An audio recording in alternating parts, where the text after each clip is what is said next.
Okay. This is JJ Pianki of the University of Illinois at Urbana-Champaign interviewing Wendell Gene Richards Jr. on October 24th, 2017 at the University Library. Where and when were you born? Shelbyville, Indiana, on February 14, 1971. Who are or were your parents, and what are or were their occupation? My father is Wendell Gene Richards Sr., and my mother is Juanita Sue Mann, and they both currently still reside in the Shelbyville area in Indiana. My father, he worked for a farm bureau, spreading fields, spraying fields, that kind of stuff. He's retired now. And my mother is a stay-at-home person. So. Okay. Do you have any siblings? Yes, my father was married 3 times, so I have multiple siblings, but from the same parents. My sister Sherry Williams lives in Clearwater, Florida. Yeah. Did any of your siblings serve in the military? No. Okay. What were you doing before you entered the service? I enlisted in the Army right out of high school, pretty much. So. And you said you were in the Army. Right. Okay. Why did you choose the Army? Well, I guess we were, as a family, we were very not well off, very poor family. Didn't have many opportunities, and I had no real plan. Just one day, went in the recruiting office, and they offered me a bonus check to sign up for it because I'd scored highly on their ASVAB test. And so I thought, wow, that's a lot of money. So I thought it's a chance to get out of Shelbyville and go do my own thing. So I signed up. Okay. No real plan. Gotcha. What happened when you departed for training camp and during your early days of training? Oh, well, that's a long time ago. I went to basic training in 1989. So, yeah, it was just an all new experience for me. I was very young. It was an intimidating and scary experience. But I would say my experience in the Army, and this would encompass the first maybe 4 or 5 years, I didn't really have a plan and didn't know anything. But once I enlisted in the Army, and I found out right away that you are on a conveyor belt moving forward, whether you know it or realize it or like it.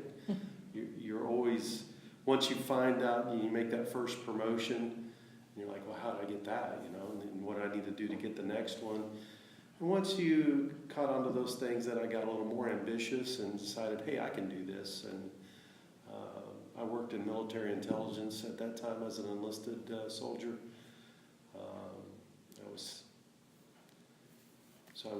I can run you through my career as an enlisted person. I went to basic training at Fort Leonard Wood, Missouri, and then I went to advanced individualized training as a manual Morse intercept operator in military intelligence. That was at Fort Devens in Massachusetts, which no longer exists. That military intelligence school used to be there, and it has since relocated to Fort Huachuca in Arizona. So I went to the MI schoolhouse, and once I finished that, I went to my first duty assignment in Korea at Pyeongtaek, Camp Humphreys at the field station there. And the first Gulf War broke out, and so I got what we call a stop loss, where it's normally a 12-month tour, but I got an extended stay there. So I spent about a year and a half, and then I was reassigned to Kelly Air Force Base in San Antonio, Texas, because most of the MI missions are joint. I worked on the Medina Annex of Lackland Air Force Base at the field station down there, and I did that for 2 years. And before I left there, I'm not sure how familiar you are with the military schooling, but I had to attend a school to get promoted to Sergeant E5. Back then it was called PLDC, Primary Leadership Development Course. I attended that at Fort Hood, Texas, and got promoted to sergeant. Got reassigned back to where I came from in Korea. So I went back to Korea for a second tour, same place, and was approaching the end of my enlistment. I enlisted for 5 years initially, and so I decided to re-enlist for station of choice. I went to Field Station Kania in Hawaii, which is near Schofield Barracks. It's underneath a pineapple field. And when I got there, it was time to go to the next military school for the next rank. At that time it was called BNOC, Basic Non-Commissioned Officer Course. And at that time I went to Fort Huachuca, Arizona. So this was like a TDY trip to Fort Huachuca and then back to Hawaii.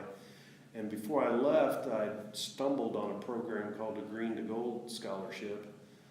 And I'd actually learned about it prior to that when I was in San Antonio. But in those days, to get a 4-year scholarship, you had to go to historically black college or university. Nothing wrong with that. It's just I had desires. I always wanted to go to Indiana University, so I started taking classes at night and accrued a year of school that way. If you're overseas, you get University of Maryland, Central Texas. Different schools offer overseas classes like that. So anyway, I had applied for this Green to Gold scholarship before going to Fort Huachuca, and so I went to Fort Huachuca, finished BNOC, came back to Hawaii, and the month that I would have gotten promoted to Staff Sergeant E6, I was selected for the Green to Gold project, or the scholarship. So I left Hawaii in July of '95 and came to Indiana University in Bloomington and did their ROTC program. I majored in East Asian Studies with Korean language and minored in History and Geography. And during my first year, I actually got an opportunity to go do overseas study to Yonsei University in Seoul. And upon my graduation, got my diploma, accepted my commission as a second lieutenant, and became an aviation branch officer. So I went to Fort Rucker, Alabama for flight school and the aviation officer basic course, and became a UH-60 Black Hawk pilot. From there, I went to my first assignment as an officer. I left October of '99 to Germany. I was in Wiesbaden for a year as a company XO in the HHC of the 3rd of the 58th Aviation Regiment, which was a air traffic service battalion. So I did that for a year, and then I went to Giebelstadt Army Airfield in Germany and became a flight platoon leader with Charlie Company, 1st of the 158 Aviation Regiment. And the highlight of that year as a platoon leader, I deployed as a platoon leader to Mali, Africa, for a thing called Operation Flintlock. So this was before Mali had been in all the news in recent years. So I went down there and deployed in support of Special Forces that's kind of doing the same mission that just happened in Niger about a week ago, so something similar to that. Came back to Germany when I got promoted to captain, so I left being a flight platoon leader, was a battalion S2 for a few months, and then the battalion S4. And about the time President Bush came on the TV saying, "Saddam, get out, or we're coming in," we had already sent an advon of our unit to Kuwait, but I had a course date to go to the captain's career course back at Fort Rucker, so I went and watched Shock and Awe on TV just about like everybody else. I did lose a few friends in that part that were in my platoon later on. But so after finishing the captain's career course, I did the what they used to call the CAS Cube at Fort Leavenworth. It's Combined Armed Staff School. Did the Joint Firepower course at Nellis Air Force Base, and then I went to Sotocano Air Base in Honduras for 2 years, where I was a battalion S1 for a year, and then I was the HHC company commander for a year. And got to do a lot of stuff in Central and South America, counter-narcotics missions, disaster response, humanitarian assistance, disaster response type missions. So that was a unique assignment to be in Honduras for 2 years. When I finished that, I went to Clemson University, South Carolina, and I was an ROTC instructor there for about 3 years. Got a master's degree while I was there in HRD. Finished that, went back to Korea and Seoul, this time working in the 8th U.S. Army. I was G3 aviation officer for about a year and a half, and then I was a battalion executive officer for the Korean Service Corps Battalion, which is a very unique assignment. How so? Well, there are only 3 U.S. members in the unit, the battalion commander, the XO, which I was, and then the sergeant major, and then 2,185 Korean civilian paramilitary folks that are dispersed in 17 different companies located all over the Korean Peninsula. So it was a very unique assignment.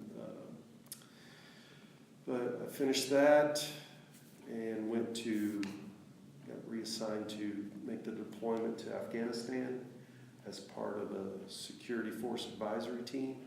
Used to be called a MIT team, military transition team, security force advisor team. So these are the small teams that are out embedded with the Afghan partners. So I deployed with the 3rd Brigade, 25th Infantry Division out of Schofield Barracks, Hawaii. And so we left Korea. I did a 6-month train up, then the 1-year TCS in Afghanistan. I was in Kunar province in eastern Afghanistan on the border with Pakistan. So all the movies you see, Restrepo, or where the Pesh River Valley and the Kunar River meet, I was right there at a place called Kop Fayez, F-I-E-Z, combat outpost there. So really very kinetic area. Our brigade combat team lost 20 guys when I was there. So I was very fortunate in some respects. My small team that I was with, we had a lot of casualties with our Afghan partners that were there, but my small team, nobody was seriously wounded or killed. So it was, how should I put it? It was more of a matter of when it was going to happen, but we knew that we were being monitored and all that stuff. And the team that ripped out with us from 4th Infantry Division, just weeks after we left, they got blown away by 2 suicide bombers, including killing the 4th Infantry Brigade Sergeant Major. So it's well in the news if you want to Google that. You can learn all about it. But yeah, so the point was, it was a very kinetic area, shot at daily. You know, it becomes an old thing after a while. So big difference. A lot of people will deploy and be in a FOB, a forward operating base. These places can be the sizes of cities. Right. And a lot of people never even leave the FOB. A combat outpost is a little different. Where watch the movie Restrepo and you kind of get a feel where just kind of out there and action happens and you go on patrols. And yeah, well, I mean, as an aviator, I had a certain standard, which was kind of by the wayside. I mean, I was acting like an infantry guy out there, foot patrols all the time. So anyway, yeah, it wasn't I call it a year of supreme frustration on a number of levels. But anyway, I'm proud to have went and done my part. And I finished our deployment, came back as an aviator. There's only one job for an aviation officer in an infantry brigade. And I didn't want that anyway, but I was reassigned to Fort Shafter, Hawaii at the U.S. Army Pacific Headquarters. And I worked in, at the time was the G3 exercise, but later became the G7 when, I don't know if you're familiar with the shift, pivot to the Pacific. USRPAC became a 4-star headquarters, and there was some shifting of things. We became the G7. And I was the chief of exercises in Southeast Asia, so all the exercises that we do in the Army in Thailand, Cambodia, Philippines, Australia, I was basically the one in charge of that for the Army. So I did that for the last couple of years, and I finished my career there. I retired as a major officially January 31st of 16. So upon my retirement, I enjoyed teaching so much at Clemson that when I was there, I was one of the few active duty guys doing that. Most of the others were contractors at that time, and to get a contract, you had to be a currently serving National Guard or Reserve officer or retired. And I was like, wow, what a great thing to transition to when I retire. So upon my retirement, I ended up getting a position teaching at Purdue last year. It was a good fit. My parents are still alive in the Shelbyville area. Even though I went to IU, I guess I could teach at Purdue. So. And it was good, but it's the nature of a contract type deal. And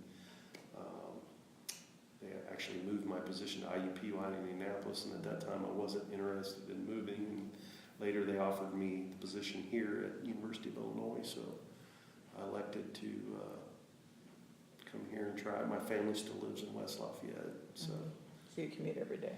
I started doing that, but I got an apartment over here that I stay during the week, and I just go home on the weekends. I'm close enough I can go home for whatever during the week if I need to. There you go.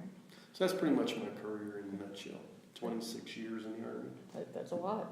Yeah. So what is your position now? What are you doing here? I'm assistant professor of military science, and I teach the freshman level courses, the Mills 101, 102. Gotcha. Hope I didn't smoke your recorder there. It's still going. It's still going. Okay, so that is a lot. And we'll back up a little bit. And then we'll circle back to some of the other stuff.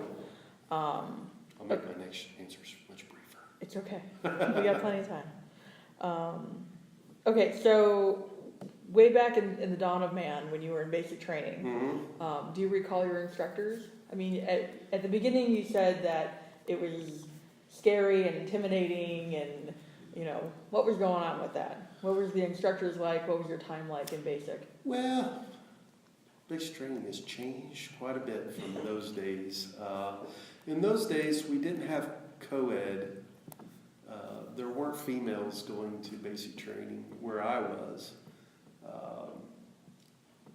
And I do remember I had 2 drill sergeants, a Staff Sergeant Gregorio Cruz and a Sergeant Brown. And Sergeant Cruz was from Guam, and he barely spoke English. And he was a little short guy, and me being very tall, 6'4", and he was probably about 5'3". He used to get after me a little bit. Yeah, it's at a basic training they had. I was in the 1st platoon, and they put all of the other branch. So I was military, all the military intelligence guys. Miscellaneous, we had a photographer, all these weird jobs, and then the other companies would be like all infantry or whatever type of MOSs. But we were considered the brainy bunch, and we were smarter than, I don't know if that was true or not, but we excelled at a lot of things, and we were the honor platoon and all that. But I remember Staff Sergeant Cruz, "Richards, is that you? Drop, damn it." He'd make me bend over because, of course, we were cue balls and no hair, and he loved to rub the back of my head and slap it. I don't know if that would fly today, but, there were times when I think I made the drill sergeant angry, and he actually just belted me across the mouth. But that was the way it was back in those days. You won't see that today at a basic training post. I mean, their careers are on the line too, and there's kind of a no contact type of thing in place today. So it's a kinder, gentler Army than it was then. But you still ended up doing a lot of push-ups, is what you're telling me.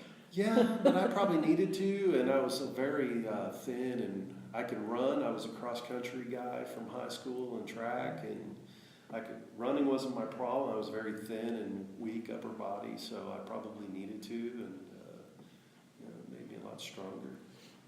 All right. How did you adapt to military life, including the physical regimen, barracks, food, and social life? I mean, obviously you adapted pretty well because you were in the service for 26 years. But how was that adaptation? I guess I was too young to know any different, and just kind of went with it. And then later, I guess I was just too dumb to get out. No, I actually enjoyed it.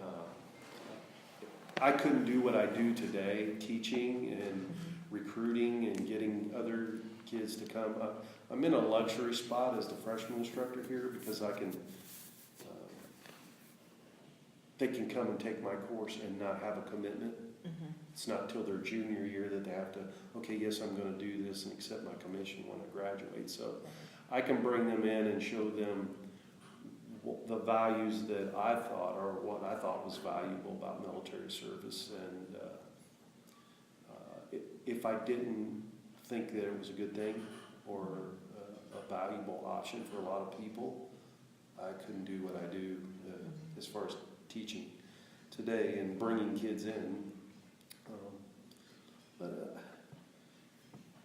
I look at it as, in comparison to, back in those days in the late 80s, people went to work at IBM or whatever, and you did 20 years, 30 years there. It wasn't the environment today in the business world where people move around, island hopping, jumping to job. I couldn't see myself going to the same building every day, sitting in the same queue with the same people for years and years. So the things that I enjoyed most about the Army were three things. It's one, you're either going to love or hate your job. Two, you're either going to love or hate your boss or the people you work with. Or three, you're going to love or hate where you're at. You may not like Korea or Japan or wherever. But the beauty about the Army is all three of those things are constantly changing. So you find yourself in a job that you don't really like, you just hold your breath and, within a year you'll be off to the next job. But all three of those things. Now, rarely did you find all three things suck, and rarely were all three things awesome, but I think that's what I took away, and the experiences that I got, you couldn't get anywhere else. The people that I worked with, and I guess that's something worth noting too. When I came in the late 80s, a lot of the senior, particularly the senior enlisted folks, had been drafted. I would say, I would argue that the quality of the soldiers today is much better than it was at that time. To be in the military today, you have to have a high school diploma at least. Just the quality of our soldiers today is much better than what we had then. I used to joke and say, well, in order to be a sergeant major in the Army, back in those days, you had to have at least 3 DUIs. In today's military, for a senior leader to have something like that, a DUI, you're pretty much done. So I think the quality of our soldiers today is much higher than it was at that time. What were some of you were stationed all over the place. So what were some of your memories of the places that you've been stationed, especially abroad? Wow. What stands out in your memory, good or bad? Well, I think the good things were, I was, when I was just turned, I was 18, 19, and now I'm in Korea. I mean, I really wanted to go to Germany, so this was a time when, the Soviet Union was still the enemy, Berlin was still divided, you still had East and West Germany, I wanted to go to Berlin, I wanted to go to Germany, be a part of that, and like, you're going to Korea. I was like, Korea? What the heck's going on in Korea? I mean, I knew about, of course, we probably still had troops there, but I really wasn't that read in on what's going on in Korea, so I didn't want to go, and then when I got over there, it was like, wow, I had so much fun. What was your job? Because you said military intelligence, but what does that actually mean for you? What were you sort of doing? Well, there are different types of intelligence positions. I mean, you could think of one side as a tactical side where you have the battalion S2 folks, the intelligence and security guys. If you're doing a mission, then that intelligence person is responsible for, talking about the enemy's most likely or most dangerous courses of action, briefing the battalion commander or whatever level. So you got that side that's a tactical side. Then you have another side that's the strategic side of intelligence. And the job that I had pretty much kept me in the strategic side. So I worked at these places called field stations. So they are, of course, you have to have a top secret security clearance to work there. Mm-hmm. You can't really talk about everything, all the capabilities and the things that we do, but so you were like an analyst? no, I was actually an intercept operator. So imagine JJ's calling Jess, and maybe somebody's listening to that, right? Mm-hmm. But of course, we're talking military units to military units. It's keeping a finger on the pulse of knowing where they're at, what they're doing all the time. So you can read into cues of things that might be going on or not going on. Right. I think I don't feel, certainly there's a whole lot that you can just Google but I basically, when you say, I don't want to be what's that cat's name? The guy who worked for NSA and spilled his guts. Yeah, I know what you're talking about. I don't remember his name either, but I know who you're talking about. I can't believe I can't think of his name right now. Anyway. He's the one that went to Russia or wherever the heck he went. Yeah. Snowden. Yeah. So, I don't.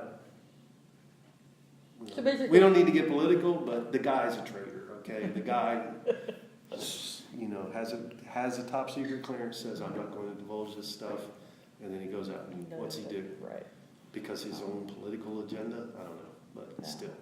So basically, your job when you were in intelligence was sit in a radio station and listen in. Yeah, I guess you could say that. Okay. Spinning and grinning.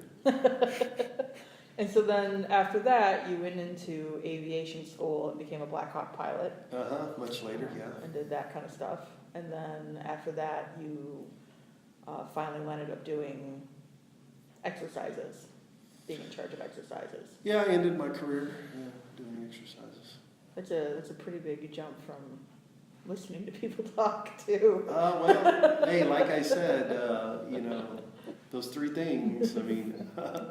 I've done lots of different jobs in the military and lots of different places. I was fortunate that the USARPAC commander, I told you, it went to 4-star headquarters, and the first 4-star commander was General Vincent Brooks. Familiar with this guy? A little bit. So General Brooks, when he was a 1-star, was the guy in the first Gulf War that came out with, quote, death cards with, The playing cards. all the bigwigs to targets, if you will. And he did my retirement ceremony, and during I remember during the speech, and what a brilliant guy, really sharp guy. When you ever brief this guy, you know he's the smartest man in the room. So he was like, here's Gene, this guy that in way over 20 years serving was only stationed twice in the continental United States. So my 2 years in San Antonio, my 3 years at Clemson, other than schooling, I was only stationed twice in the U.S. The rest of my time, I was overseas somewhere. So what was that like, always being overseas? I mean, did you love it? Did you hate it? I loved it because especially when I was young, it was so exciting. From small town Indiana, I felt so trapped and imprisoned there growing up. I didn't have a good childhood, so when I escaped, it's like, well, it was quite an experience. I enjoyed all my time overseas. So you were in South Korea several times. About 7.5 years total. Okay. What's one of your most memorable experiences from South Korea? Good or bad?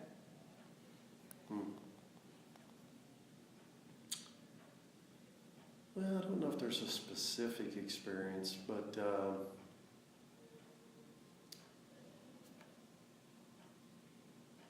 what I would say is, so that was my first operational assignment after, basic training in AIT. And I actually went to basic training with a few folks at AIT with some, I'm young then, I'm 18, 19. We meet, had a circle of friends. A lot of us went to Korea together. Many of us from there went together to San Antonio, and then some of us even went back again to Korea again. And then MI is a pretty small community, particularly with that field, so wherever you'd move, you would run into people that you knew before. The thing that I take away most is it's almost like that was my fraternity. So if these young people that are going to college here, freshmen, and their first time away from home, and they join a fraternity or a sorority, and they meet this circle of friends, these will be their lifelong friends. And it's not because they're the best friends or whatever, but it's that time in their life of when they're learning and experiencing all these things for the first time for themselves. So I still have this, and I've met so many great friends along the way after, but I don't keep in touch with them. But this core of friends I try to keep in touch with. One of them lives in Danville here, so in between Danville and here, and we'll have dinner tomorrow night. We had kind of tried to link up weekly. Now, he got out of the Army years ago, so we were AIT at Devens, went to Korea together, and I went to San Antonio, he went to Fort Meade, Maryland, and then he got out. But we still keep in touch is the point. So something specific in Korea when I was there, I would just say growing up, and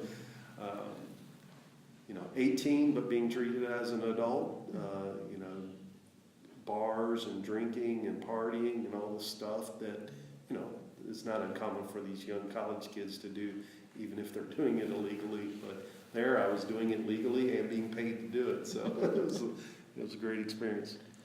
So then basically sort of after Korea, you ended up in South and Central America in that sort of area of operation. Is that right? Well, roughly? So at that time I'm an officer, so I'd already went to Germany, and then I came back for schooling, and then I went to Honduras for 2 years, So what was, we'll hit Germany first. How was Germany? Germany was great. Some people will save up money their whole life working at IBM or whatever for that 1 month vacation in Europe and travel around. I lived there for 3 years, so being able to get on a train or just drive to Luxembourg or Belgium or wherever. I thought it was an awesome experience just to be able to go around and see all these places. I mean, Europe's a very beautiful place. Germany, of course, they're known for beer, and to go and experience an Oktoberfest in Munich, you got to do that once in your life. Yeah. So for you, Germany is really about the opportunities to see the rest of Europe, to Oh yeah. wander around, have itchy feet. Sure. Yeah. I mean.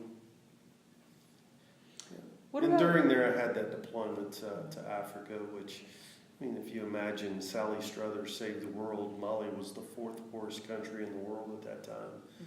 So our biggest problem, really, when we have a compound and special forces guys and razor wire and concertina wire around this, and we'd have these kids, risking injury to sneak into the camp to steal the trash.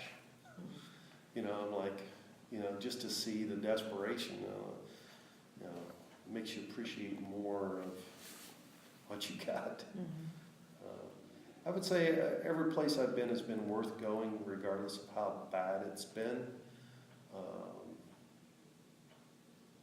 what was Mali like for you, especially in your job? Well, I was pretty busy as a flight platoon leader. It was a unique assignment. I mean, it wasn't like everybody was doing it. There were rotations. It was a one-out deal.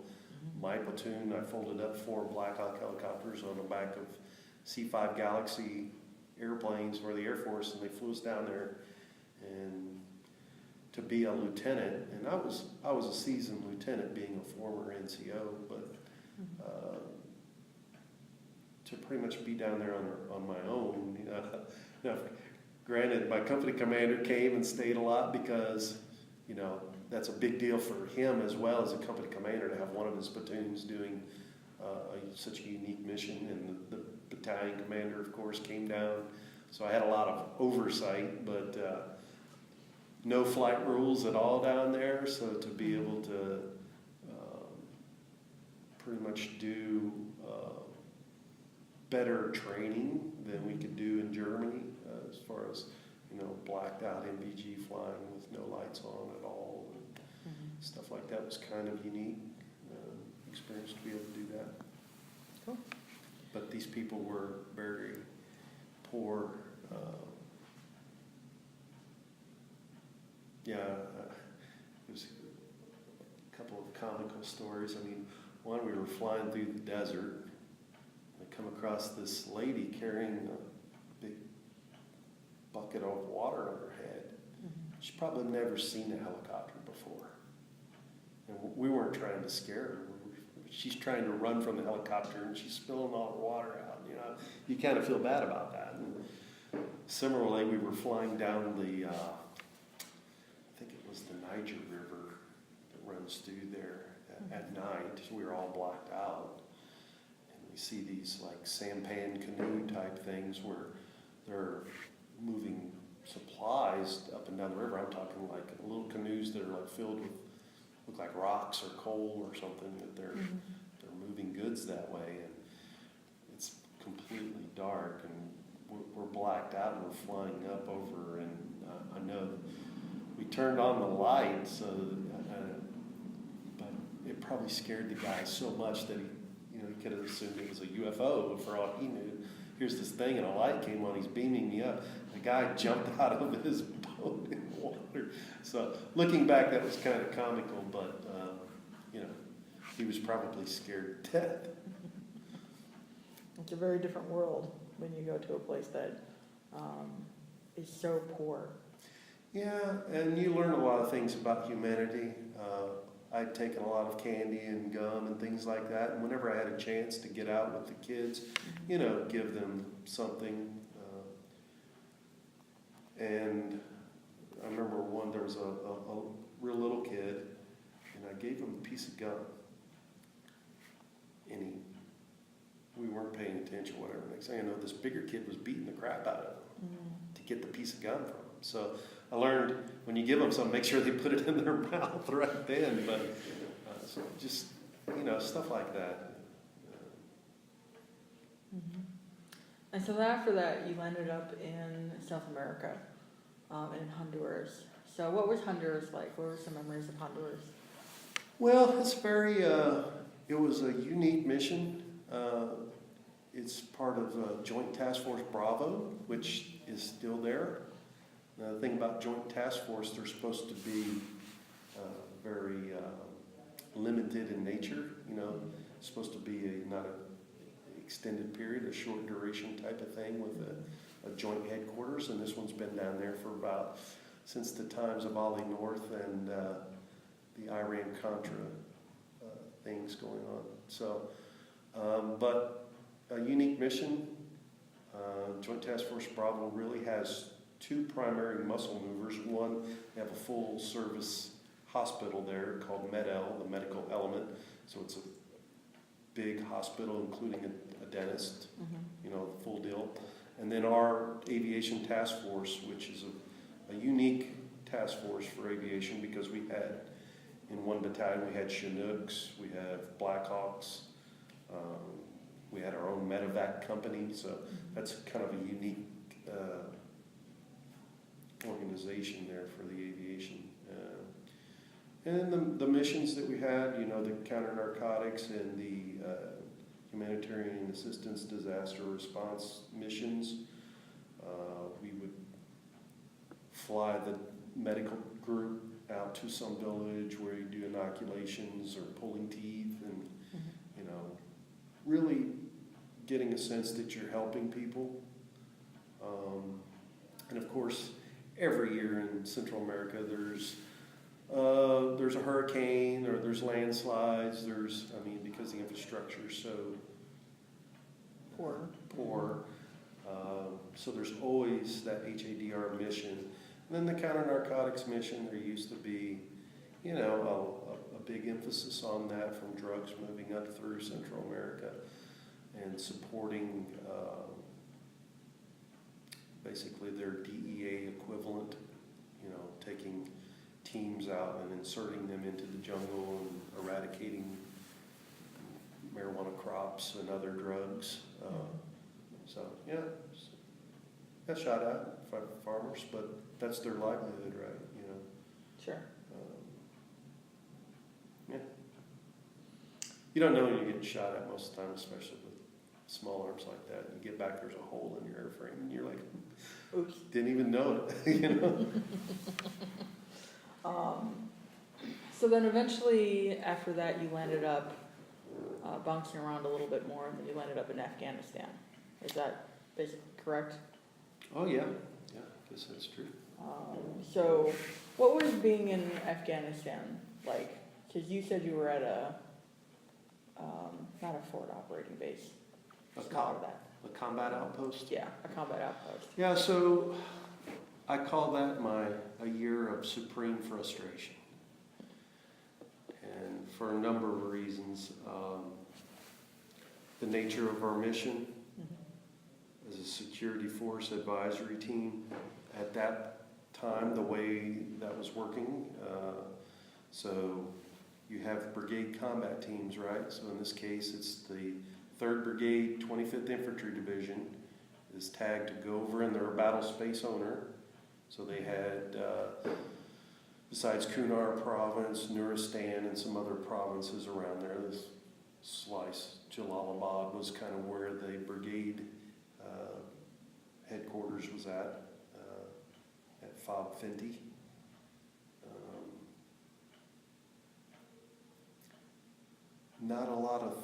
In my opinion, not a lot of thought put into the SFA, security force. We were the main effort for the brigade.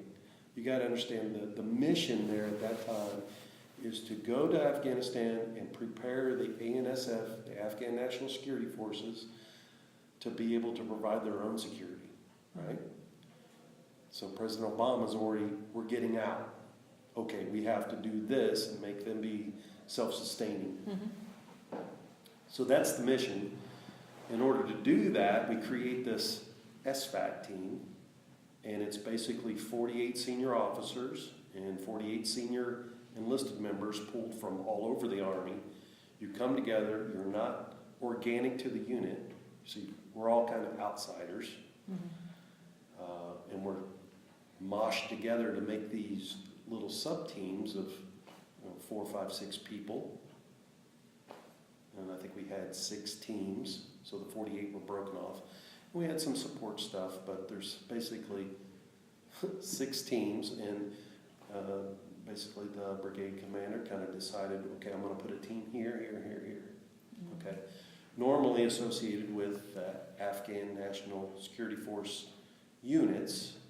So in our area, there was Army, the ANA, Afghan National Army. So the big battalions, you'd want to put a team with the headquarters.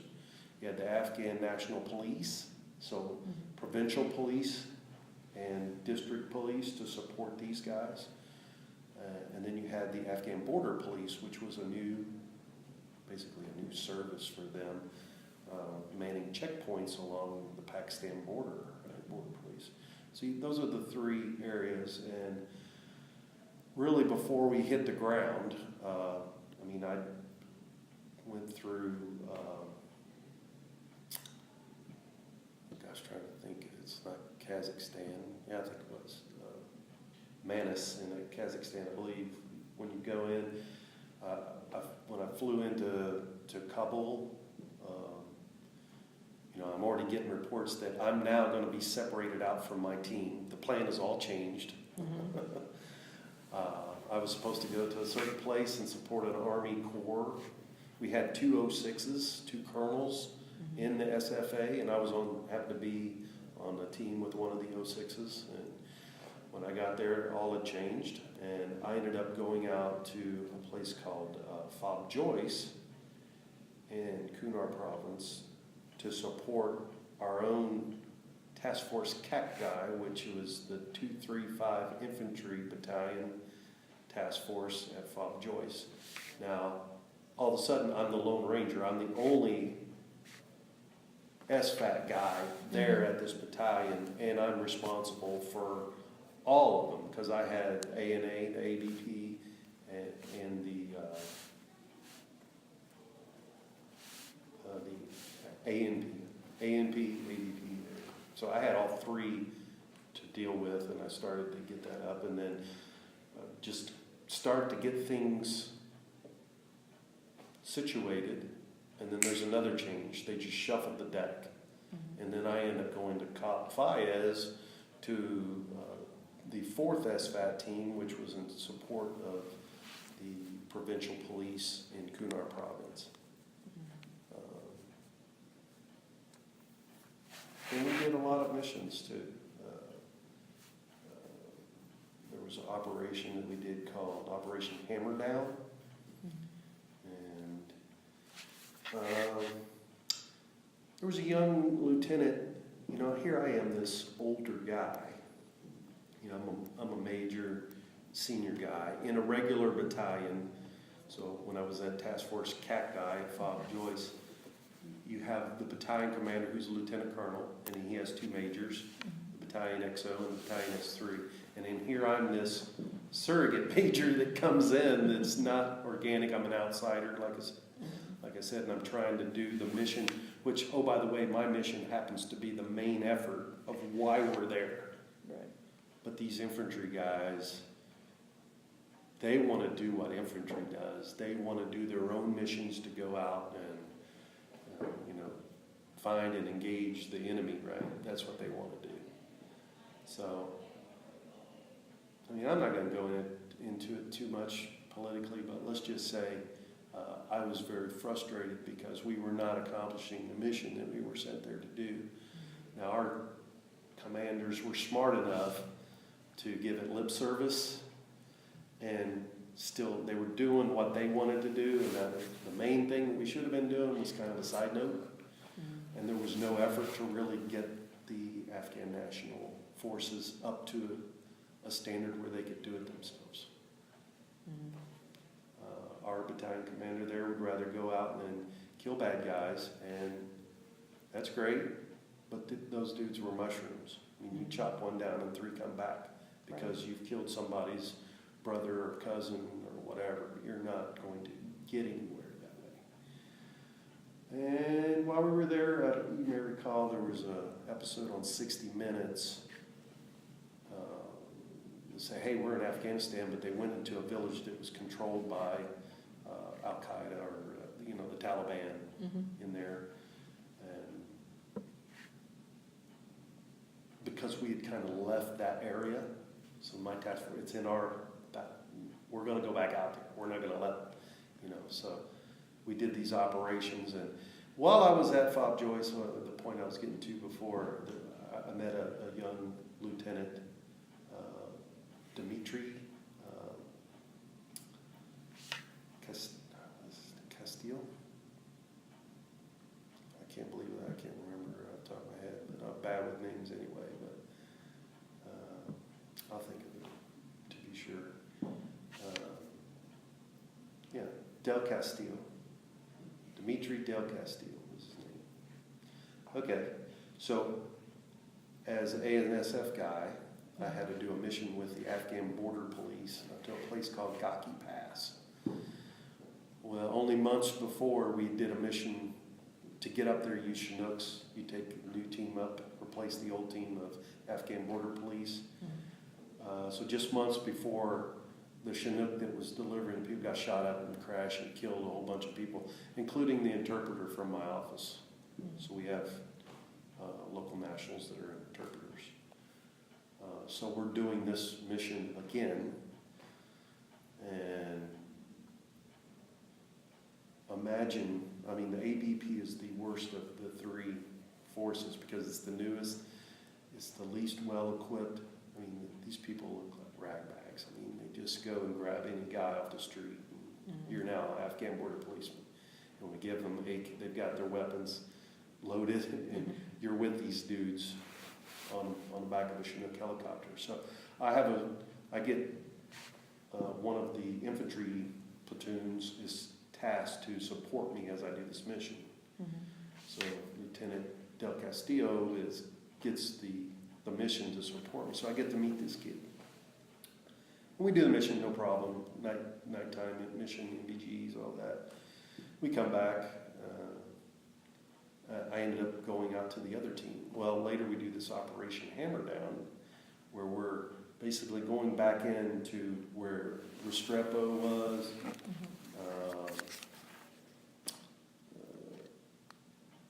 different cops along the Pesh River that used to be occupied that we had abandoned and destroyed, Cop, Michigan, a place called Nangalam, which was called Fob Blessing at one point.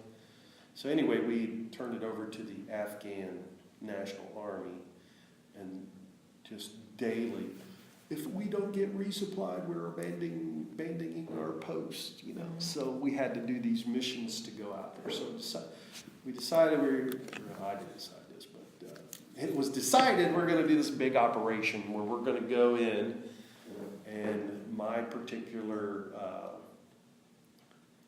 task supporting, we were with the Afghan National Police of Kunar Province, so we were going to go down the road. There's only one road along the river, so you imagine, we lost a lot of vehicles to IEDs and that kind of thing, so you're going down this road, and we were going to put in police checkpoints so we could control the traffic along the road. And then the infantry mission, they were going to, first off, we went into Fob Blessing, set up a battalion command post, and they did air assault missions out into these areas that were the Badlands. This is where the Taliban were.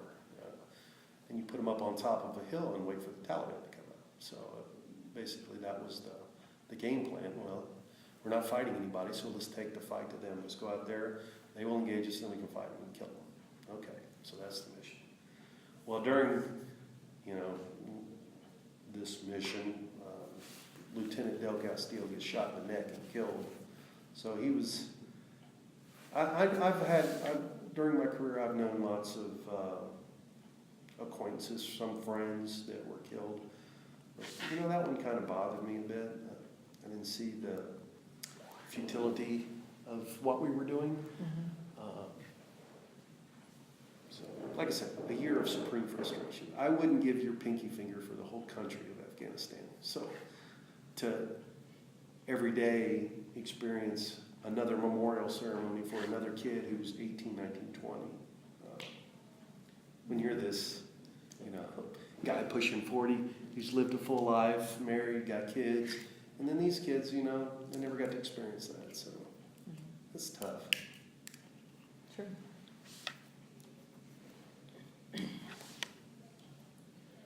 So over the course of your career, obviously you were involved in combat. What kind of combat did you witness? All kinds. Or what stands out?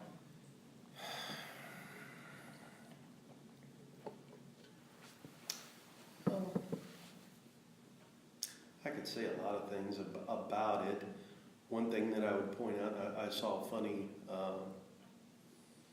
thing on Facebook. You see those like little almost joking things.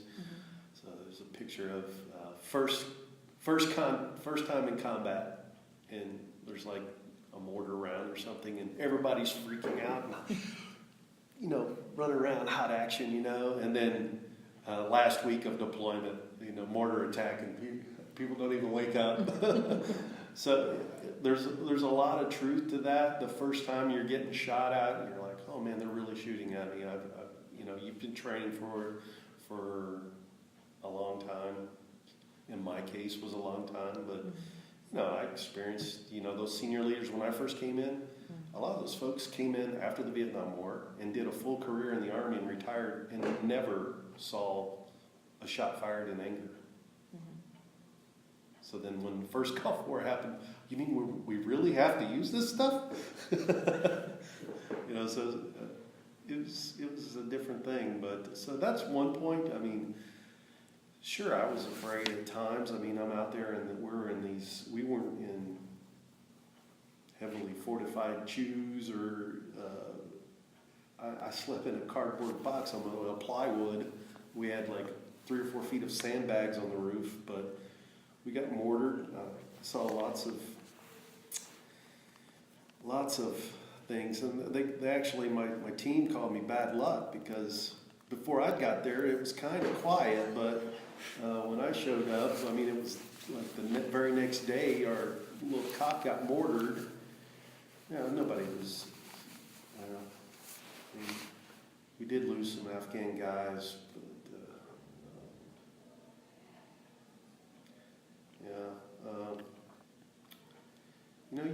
you think about it, and then at times it gets to a point where what are you going to do? Curl up in a ball in the corner, and after a while you just say fuck it. If today's the day, today's the day.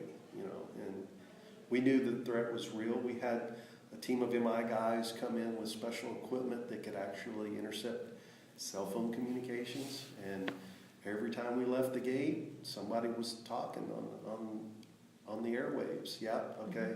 Team of 12 leaving the gate. Yes, they're turning the corner now. They were watching us the whole time. So we knew that it was just a matter of when and not if. And unfortunately for the follow-on team that came, that one attack,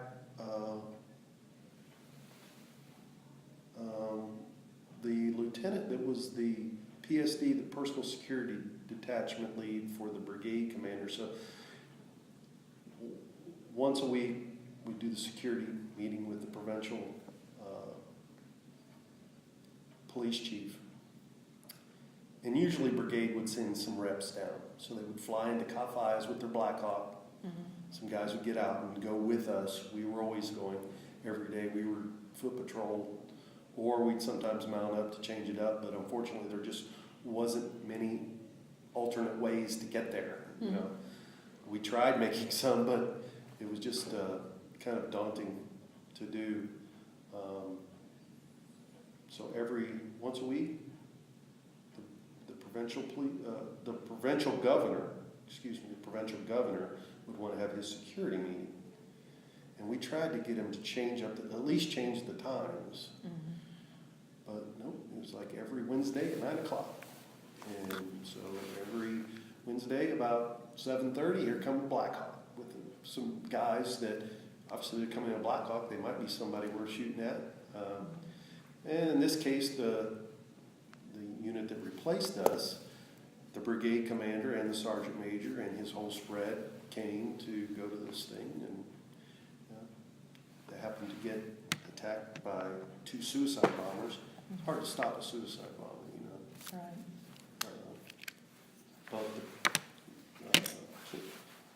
Can't remember his name now, but he's a lieutenant. You can look him up. He was PSD. One of the guys was looking strange. I mean, normally the Afghans would leave you, get away from you, and this guy was coming towards the group. Right. And he grabbed a hold of him and felt that this guy's got a vest on. Shoved him down, and it blew up and mangled the lieutenant's legs, but he ended up getting the Medal of Honor for that. So, I can't remember his name, but you can easily find that. Some other interesting stuff. I had Soviets have different helicopters than we have, right? So the Hind is their attack version, and the Hip is their cargo type. So an Mi-17 is the Hip, and the Afghan National Air Force has several of these that, and this one happened to be a brand new one, but there's anyway, they've got old Soviet bloc countries like Romania or Hungary, they have the same air. So our coalition has guys like that over help training the Afghan Air Force guys, right, pilots. So they were doing a training mission, and next to our Cop Fayez there was like a soccer field, and they decided they were going to land in a soccer field, and it's like a lot of loose dirt, red.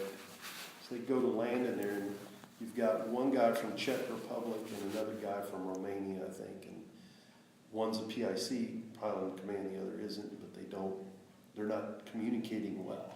And they go to land on a soccer field, get a brownout condition, kicking up all the dust, they can't see. They crash on my building, on my little plywood building. So there's like a little rock wall that we have around our compound. So you can Google that one too and see this helicopter just crashed up against my building. So that was only like a couple, about a month later after I got there, mortar attack, and then helicopter crash, and everybody's like, what the hell's wrong with this guy? 'Cause, like, I'm the one who's bringing in the bad mojo, but the reality was, so if you've seen Afghanistan, particularly Kunar's mountainous. Our Cop Fayez is where the rivers meet, which is in the valley, right? And then you've got high ground all around you, so we get shot down all the time. But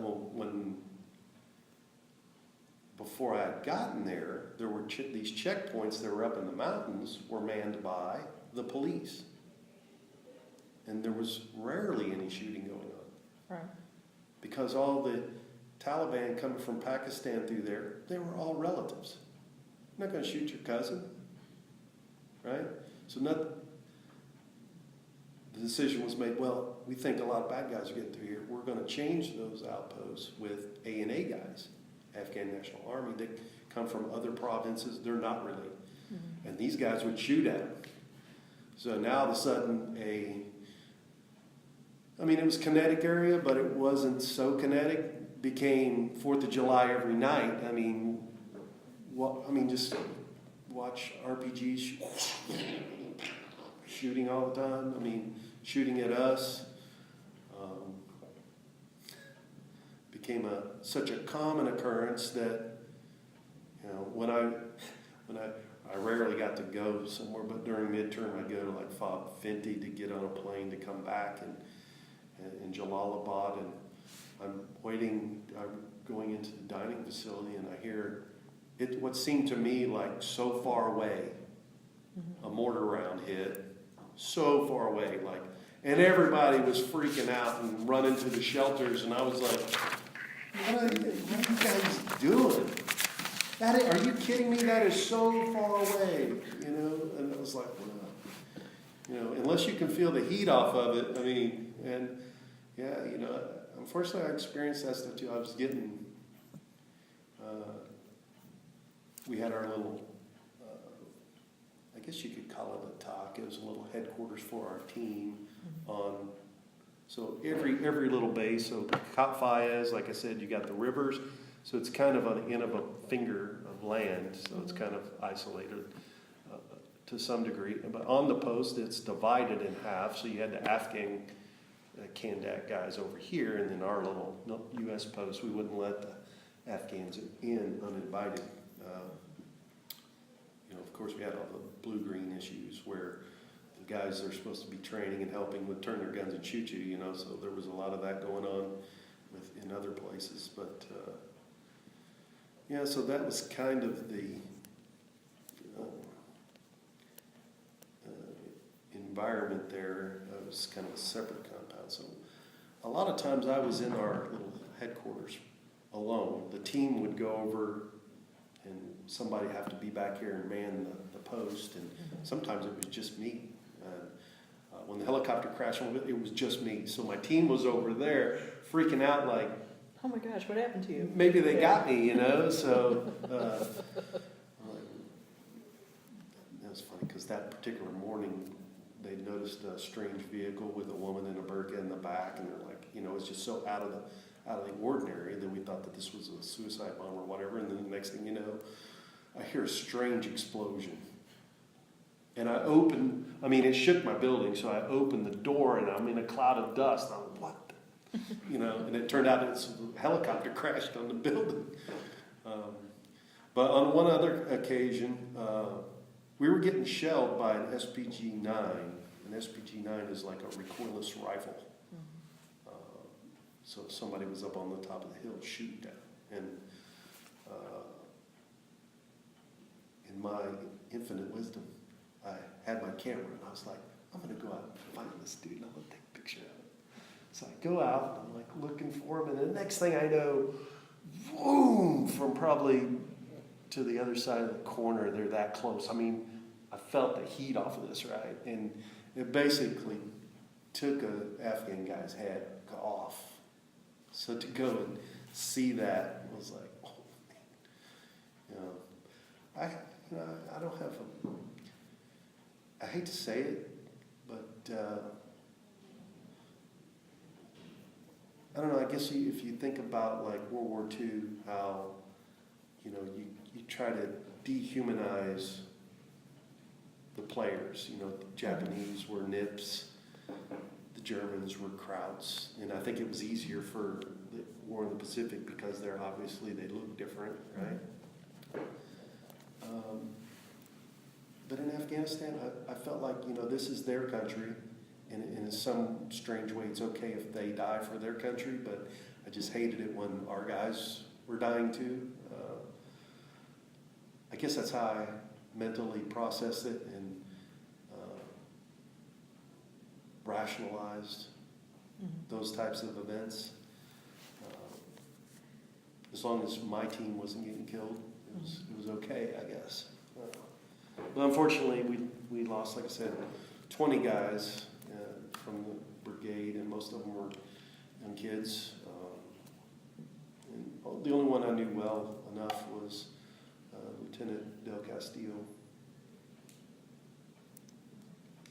How did you generally feel about witnessing casualties and destruction? I mean, obviously you were in several places where this was happening, you know, whether you were in South America or Afghanistan or, you know. Well, I definitely saw the most, combat and casualties and things in Afghanistan than anywhere else. But yeah, if I would have been a first-term officer, you know, maybe 4 or 5 years in the Army, and I went to Afghanistan and experienced what I experienced, I would have got out when I came back. How come? Just too overwhelming, or? Because, like I said, you know, I've been in 26 years, so I knew that the experience that I had there wasn't the Army. I mean, this was a microcosm of bullshit the way we were doing it. So, like I said, the year of supreme frustration. I probably let it show too when I came back. I was somewhat frustrated for a while, but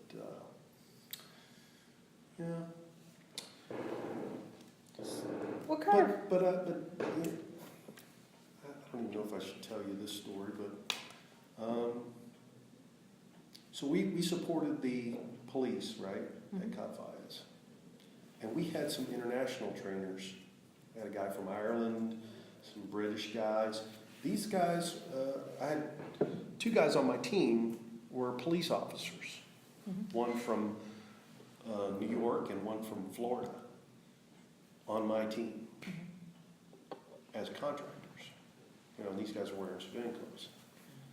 And they're training the police to be police, not soldiers, but teaching them how to investigate crimes and collect evidence and actually set up. We had a court, and trying to get rule of law in this country, something that was so foreign to them. I mean, they had just different culture. That's a side note, but I've experienced every culture in the world. And it wasn't until I went to Afghanistan that I could not assimilate with the people. They just think so differently. So anyway, we had these police guys there doing training. And when that guy got his head blown off, they're bringing in the guys to try to, collect evidence and things, show, basically teaching the police stuff. But, we had this incident that we're just out on a regular patrol and come across this young boy who had basically stumbled on an ID. So arm blown off, leg blown off. Our medics try to help this casualty. We take him to a place called Fob Wright that has a full cash combat hospital there. But this, obviously, I had a kid that old, so I'm already, that could be my kid, And the father was emotionless about the whole thing. And, working with our interpreter, as a father, hey, tell him how, sorry this happened, what do you tell somebody? But over there, death is a way of life. I mean, if you worked on a farm and maybe you had animals, pigs that you got accustomed to, and then you slaughtered them and ate them or whatever, eventually you become numb to that and it doesn't affect you. But for a father to not really be emotional about his son's death, trying to console the guy, and the first thing he says is, through my interpreter, was, hey, I've heard that if we have a family member that's killed through military type action like this, that I get a check for $20,000 or $2,000. Where do I get my check? It's like being slapped in the face with a cold fish. It's like, how do you respond to that? First of all, you're trying to console the guy, and then, you don't know what to do. Do I shoot this guy? I mean, it seems inhuman, right? But that's not even the worst. This is the rest of the story, because, like I said, our police team guys, they're following up and trying to find. This turned out to be caused over a land dispute between 2 Afghan farmers. There's a stream that runs between the 2 properties. One farmer was trying to get all the water for his sheep and goats, right? So his plan was, I'll put an ID there, kill the other farmer. Instead, the other farmer's son stumbled on it and got blown up. So that's what this was all about when it was all said and done. nothing to do with the war or what we were doing there. So anyway, just how do you react to that? Supreme frustration. What kinds of friendships and camaraderie did you form while serving with whom? Well, like I said, I've had lots of friends along the way, met a lot of great people, but the ones that I stay in touch with most are that group that I basically joined the military with. One, Dan Cruitt, lives in Lancaster, Ohio, and he and I went to Fort Devens together, Korea together, San Antonio together, and then he got out. And so he lives in Lancaster, Ohio, and he's been out for a long time, but whenever I would come home for a mid-tour leave from wherever, whatever, I'd always drive over, to see him. And then his roommate in Korea and at Devens was Sean Carson, who lives here, so I keep up with him. I have another friend, Hector Rivera Rosa, we call him Tito. He lives down in near Destin, Florida, so I went and saw him. I have another buddy, Brad Scammon, that lives up in Maine, Bridgeton, Maine, and I've only driven up to see him one time,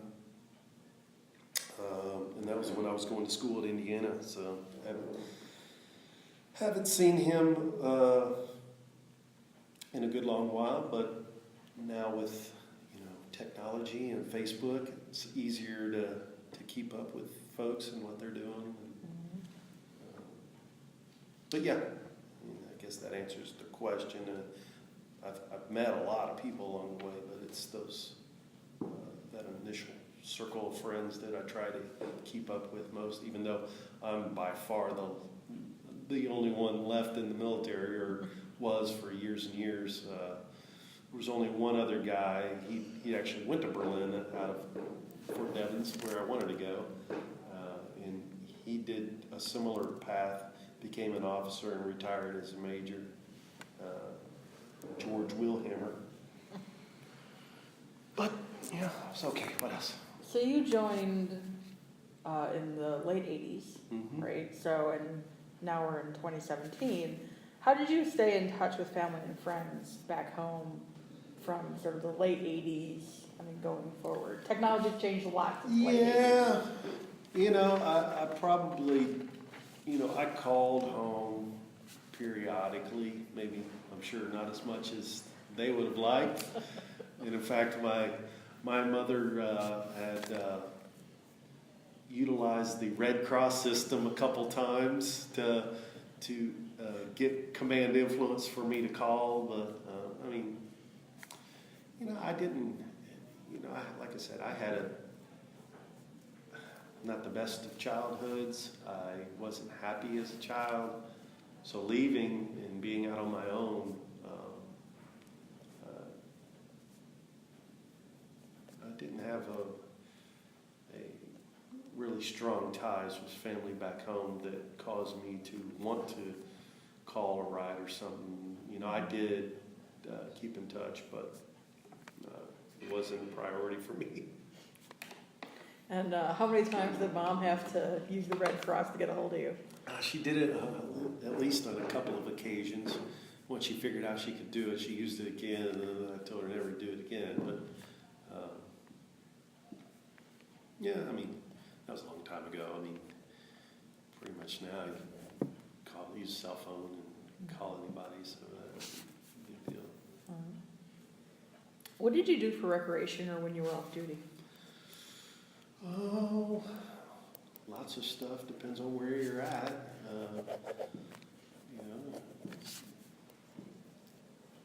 Did you focus, you were in a lot of places. So did you focus more on what are the things to do in those specific places? Oh, so yeah. In Germany it was beer, and South Korea. Yeah, everywhere you go, there's. I try to. I like to see and experience the culture of where you're at. A A lot of times there's a military culture of where you're at. Yeah, my first tour in Korea, I mean, it was a lot about going to bars and drinking and partying all the time. But we were all young kids, and to do that, like I said, it's not unlike what you see here with the fraternities doing what they do with partying and things. I mean, they're all experiencing that for the first time. Was there anything that kind of followed you from station to station, like playing card games or running or Wow, no, I mean, books or television? probably in later years, I became an avid poker player. So I like to play poker when I can, and I was probably a lot more serious about it, frankly, because I was good, I guess. Particularly in my time in Afghanistan, because you play with the same people long enough. It's like reading a book. I mean, you know what they've got. Before. It was almost criminal because it was like taking money from children or something because they were so bad. Just playing we did it for entertainment, just stuff to do, not high stakes, anything, $20 games. And, when I left for mid-tour, I took a picture of all this money that I had, cash that I had acquired off of my helpless counterparts there that just didn't know how to play. When you were in the service, did you read for pleasure, and if so, what? Actually reading. Growing up, it's not like I have any kind of learning disability or anything, but I would read about the speed of talking. And I found it to be more of a daunting thing. I didn't enjoy reading. So going through school, when I was given, you have to read this, and if it wasn't entertaining or enjoyable, it was just like so painful. So I didn't enjoy reading. It's like reading something in the Bible. If you don't understand it, I would get caught in a loop and I would read it over and over, try to figure out what they told. Now later in life, I have a master's degree from Clemson, and I did pretty well. I mean, I graduated with distinction from Indiana. I had a 3.75 there, and I had a 4.0 at Clemson. So it's not like I don't have the intellect to do it. It's just it wasn't something that I enjoyed, and I never found books that really kind of enlightened me. But since retiring, I've read more books in the last 2 years than I've read in my entire life, probably threefold. So I get a lot out of reading, and I feel like I'm almost in catch-up mode, like I've wasted a lot of time, that there's so much information that I need to know that I don't. But most of those areas, a lot has to do with business. I have an entrepreneurial spirit, I guess. I have a business idea that I've been working on that I want to do. Another area would be like philosophy books, kind of the why are we here, bigger picture type stuff. And then I say third, but religious type books. And not from a religious perspective, but probably from the opposite end of that spectrum. I would consider myself a staunch agnostic. So reading stuff like Christopher Hitchens or Richard Dawkins, books like that, I really get a lot out of that. Because frankly, I mean, I'm from Indiana, it's still Bible Belt. Growing up, I remember in third grade, we prayed in before class, said the Pledge of Allegiance, and you did all that stuff. And I remember the teacher, who's Christian in here? Isn't everybody? And I struggled with those things because I felt like I was, I don't think I believe this. Am I the only one? How do you you want to associate with everyone, you know, you don't want to be an outcast or different other, you know, so just, I guess I was a closet agnostic growing up, and I actually struggled with it, you know, I felt like, wow, you know, everybody else is religious, well, why, you know, maybe I'm missing out on something, what am I doing wrong, you know, and I actually tried to get into it, and it wasn't until, you know, I was at basic training. I don't know, should we even be talking about this? Is it off the topic? Or? No, you're fine. We were at basic training, and you know, they shave your head, they take your civilian clothes, and you're just wearing your, at that time, battle dress uniform, the old camouflage style. And they said, wow, we got a special treat for you this weekend. If you're interested, you can get out your civilian clothes, and we're going to take you down to the town of Lebanon, Missouri. And you can go out on the town of Lebanon, Missouri. They didn't even have a McDonald's. But you can you get your civilian clothes on, and you can enjoy the day. But the only caveat is you got to go to the service that night. Okay, yeah, no problem. Heck yeah, let's go. Only one guy didn't go. Everybody else went.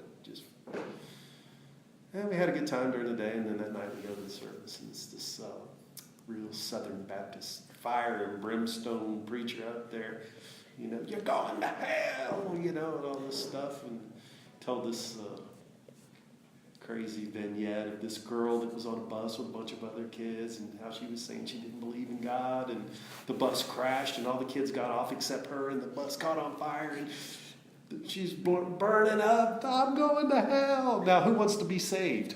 Yeah, everybody wants to be saved, right? Okay, come forward and all this stuff. You want to be saved, and you know, praise Jesus, all this stuff. And then when it was done, I went up too. I was like, yeah, I want to be a part of that. You know, after it's done, they put us in the back room, and the preacher comes back there. So, what did you experience? I saw the light. Amen. Yay, brother. Yay. What did you see? Jesus touched me. That's awesome, you know. And then he looked at me. What did you see? I didn't see anything. Everybody's looking at me like party goober, you know. And, you know, but I was really trying, you know. And again, I was 18 years old, you know. But, you know, it kind of pushed that issue to the forefront for me. And I was on the bus going back to, it was dark by then, you know, and all the other guys are asleep on the bus. And I'm sitting on the steps of this Bluebird bus going back to Fort Leonard Wood, Missouri, and the guy driving the bus was one of the church deacons, and he said, "So I'm just talking with him, you know. So, you know, well, what's wrong with me? You know, why can't I see what I want to see what everybody else is seeing? I want to be a part of that." And you know, and the guy just says, "Well, you know, the Lord works in mysterious ways." And suddenly, I say, it hit me like a diamond bullet in the forehead. What a bunch of shit. You know, and since that time, it was, I mean, literally, it was like a giant weight was lifted off my shoulder that, you know, this is not true. So, I don't know if I'm hurting anybody's feelings, but it's not true. And then every experience that I've had since then in my life has only reassured me of that. Mm-hmm. You know, you can go to Thailand and find Buddhists. You can't tell me that they don't believe in what they're doing. They don't, you know, just look around the world. Mathematically, if there's so many religions, they can't all be true. So in fact, I think the answer is E, none of the above. Okay, so I digress. So you spend a lot of time reading philosophy books. Philosophy, religion, but the business thing, I mean, I guess that's an important aspect too. You know, I've never been in business before. I've never done anything like that. None of my degrees have to do with business per se. But yeah, when I was in Honduras, I thought, you know, we went to South Carolina next at Clemson, and at that time I was actually looking for the old style, you know, downtown commercial space, couple floors upstairs with apartments. I'd probably live in one, rent out the other apartment, and then open, you know, a mom and pop coffee shop, bar, restaurant type place. Thinking about life after the Army was, but unfortunately I just didn't find anything like that. But those thoughts kept building of what am I going to do when I leave the Army, and so I really want to. I guess I could share it with you. It doesn't have. She's doodling, so it doesn't have anything to do with that. But so I want to do this business thing. It would be applicable around a college town. So you see a lot of the mixed use places, the apartments upstairs, the commercial spaces. But all these places are done as passive income drivers. You get a bunch of crowdfunding, or maybe you're just uber wealthy and you build this building and you rent the whole thing, right? You even have Green Street or some property manager manage it for you. And then you pay off the loans for it and you get to white meat, and it's a good investment. Okay, great. So my business thing is modeled off of that. I have apartments, and the apartments are kind of the bread and butter, that would really, I could scale it, the number of apartments we build and what we charge, but really to pay for the whole building.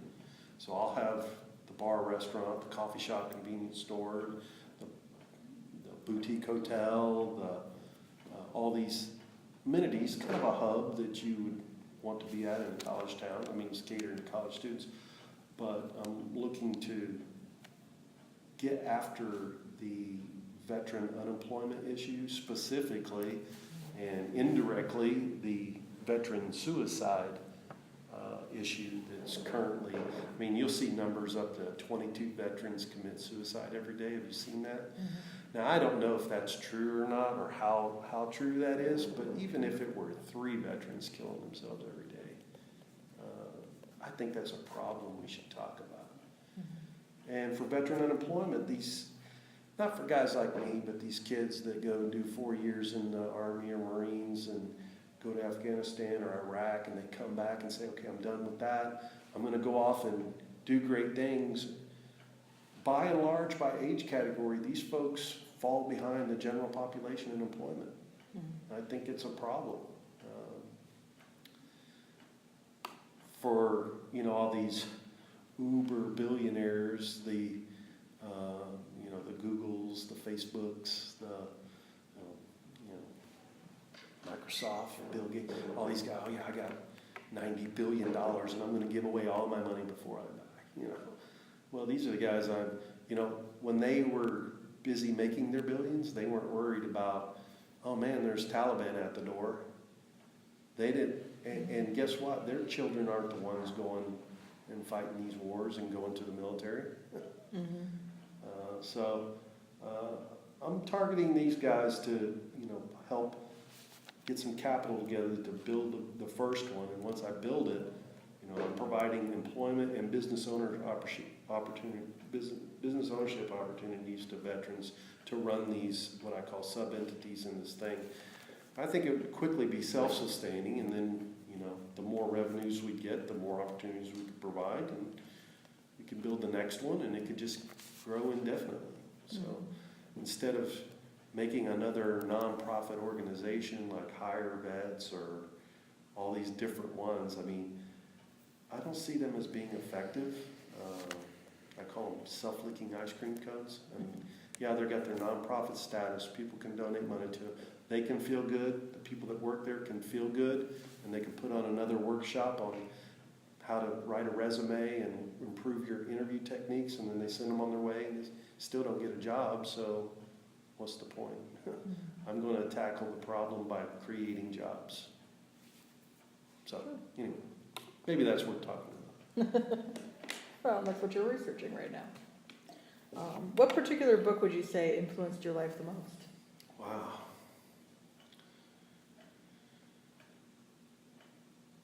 There are 2.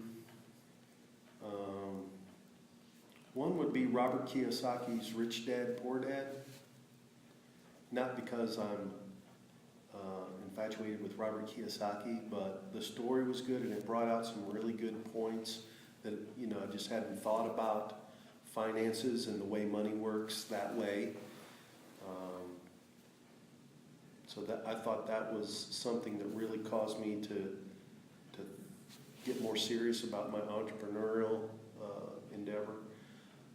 And then the other book would have been Christopher Hitchens' God is Not Great. For obvious reasons. Highly recommended for anyone.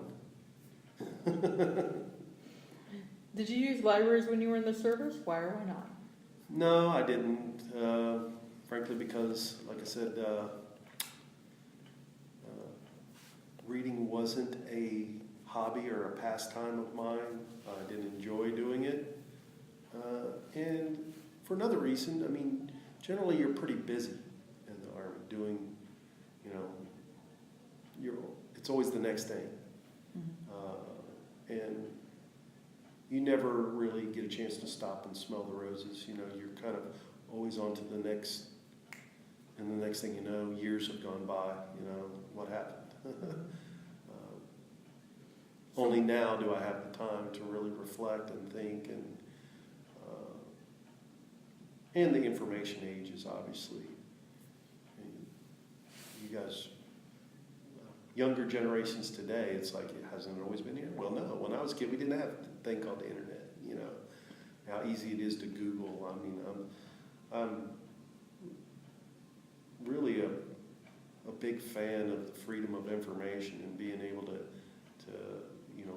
Google and be able to access, anybody can access stuff. And YouTube, I mean, good night. If you have a question about anything, just put it in YouTube and it will give you at least some insight on it, either good or bad. So you said you retired at Major, Mm-hmm. and that there was a retirement ceremony. Yeah, Where was that? it was at Fort Shafter, Hawaii. Okay. And then after Hawaii, you moved back to the Midwest because you got a job at... Well, I knew I didn't want to stay in Hawaii. Hawaii's kind of a very expensive place to live. It's okay to be stationed there in the military, but I wouldn't even want to try to live there as a civilian. And we probably could have. I probably could have gotten a GS government job, and a lot of veterans do that. They're comfortable with what they're doing, and they work their way into a GS job doing kind of the same things. But I decided, when I left the military, that I wanted to get away from it. So we weren't going to stay in Hawaii. And when I say away from it, I don't really find teaching in a university environment, unless it were, next to a military base, then it would be a different. But like I said, I enjoyed what I did at Clemson so much, so I was looking for that college thing. And so we had a plan. After I retired, or did my retirement ceremony, I was actually still had months on terminal leave before my official retirement. I'd shipped our van, so I have a wife and 3 kids, and we shipped our van to San Francisco, and I shipped my Jeep to St. Louis. So the plan was, we flew to San Francisco, jumped in the van, we were going to take some time to just travel all around the western United States, and we did that. Went to Yosemite, Death Valley, White Sands, Grand Canyon, all the way down to Alamo. For the kids it was great because you just never get a chance to do that for that extended period. I mean, each day we'd get up and make a plan for the next day. I mean, we really didn't have it all worked out. Just where do we want to go next? Let's go to see Yosemite. Okay, drive over there, spend a couple days. We did all that, and the plan was to make our way and then get back up towards the Midwest, stay with some relatives in Oklahoma City for Thanksgiving, and then made it back over to this area where my family were for the Christmas holidays. Now, my plan was, from the time we got to San Francisco and started traveling, then I would really start to search, because there's always openings for these types of positions throughout the country, and we could have relocated anywhere, right? So it was really kind of a good deal. So even as soon as the first time I opened the computer and said, well, let's see what's available, the College of William and Mary was on there. So I sent them a note. Yeah, I might be interested because I'd already did the preliminary application process. I was ROTC Instructor of the Year in 2006 at Clemson. So they were like, oh yeah, whenever you're ready, we've got something for you. So William and Mary was available, and I said, I don't know if I want to go to William and Mary. I mean, I'd been there before, Colonial Williamsburg. Great school, nothing wrong with that. Just the problem was I was looking to go to a college town environment so then I can eventually do my entrepreneurial thing too. So this would be my day job, and then I can do this thing too. I didn't see that as being a good fit. I didn't tell them that, but they were really, trying to press me into taking that. And I was like, I just don't think I want that. They're like, okay, how about Princeton? I was like, New Jersey? If you've ever been to the Garden State, every road's a toll road and it's going the wrong way. I mean, you don't want to live in New Jersey unless you're from there. So I was like, no, don't think I'm going to do that. So then they came back with Harvard. And I was like, being at Fort Devens before, near Boston, I was like, it wasn't going to be a good fit. It would just be too cost prohibitive to do the entrepreneurial thing I want to do. So I was like, no. And then the guy was like, well, what do you want? And I was like, explain to him. I was like, man, I'm looking for a college town, something like Clemson. And he was like, well, let me see. I haven't advertised this yet, but I have Purdue coming up. And I was like, Purdue? I went to IU, man. I don't think I could go to Purdue. I burst into flames. So after I thought about it, it's like, well, actually, Clemson and Purdue are both land-grant schools, both engineering and agricultural focused. I mean, they're identical schools, just in different states. And I like the small-town environment of West Lafayette. So it's like, yeah, okay, I'll give it a shot. So we ended up picking West Lafayette, and so I had all my household goods and things moved there. We bought an old house a couple blocks from the high school. And West Lafayette Junior Senior High is #1 in the state, so it's very difficult to get into the school district. So we bought this old house, just lucky to get it actually, and we renovated it. And while we were renovating it, we rented another place. Well, don't ever do it. It was such a frustrating experience of working with contractors on that. But eventually we moved into the house, but at the time I started at Purdue, I started July 15th. And my very next day was that Monday, and I get a call from my contractor company boss saying, there might be a problem. So even though this position had been at Purdue for 20 years, whatever, they're contracts and they get renewed, so that's kind of the way it works. It could be a 2-year, a 3-year, 4-year, and then when the contract's up, it gets renewed. Normally the incumbent just stays, even if a different company gets the contract. So they're like, yeah, we weren't expecting this, but the contract's up in September, and it looks like they're moving the slot to Indianapolis to IUPUI. And I was like, okay, well, then that, in fact, is what happened. And they're like, well, you're going to go, right? You're going to go to IUPUI. And I was like, no, man, I'm not. Because I couldn't dump that on my wife, with the house and everything. I was like, So I just went back into retirement, and I did focus more on my entrepreneurial thing. I did this thing called the Entrepreneurial Boot Camp for Veterans, the EBV, at Purdue. And that started at Syracuse University, and I actually did a thing called the Boots to Business program sometime before through that. It's all online thing.